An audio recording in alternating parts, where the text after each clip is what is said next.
इतना प्यार से बोलती है कल्लू, इतने अच्छे बोलते हैं मिस्टर कैल नाम क्या भाई मत करो छोड़ी ना सारे के पल्लू हमारा पिया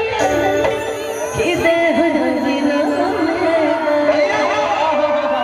कतरा बुला लेकिन आज तू हर रंग बहाना चली, आज तू हर रंग बहाना चली, और सुचू से दबा के चली, मेरा घर में चली।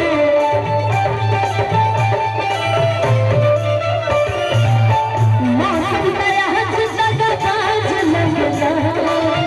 मौसम गया जगह बाज लगना,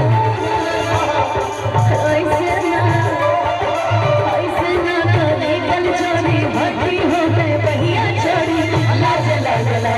पिया लाज लगला, लाज लगला पिया लाज लगला, लाज लगला है पिया लाज लगला, लाज लगला है पिया लाज लगला, लाज लगला है हम लाज लगला। और भैया इधर से रिक्वेस्ट है, धीरे धीरे जिस हिसाब से आप लोग आगे बढ़ रहे हैं,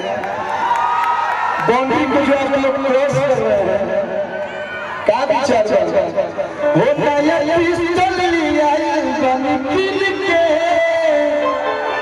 हमारे छाती में 6 गोली के। थोड़ा सा याद आपने ने भैया बाउंसर भैया भैया भी भैया लेफ्ट शॉट आराम से अपने जहां भी हम लोग आराम से,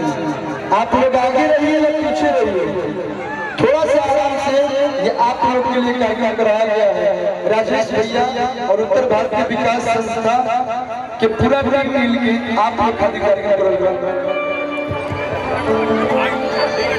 सी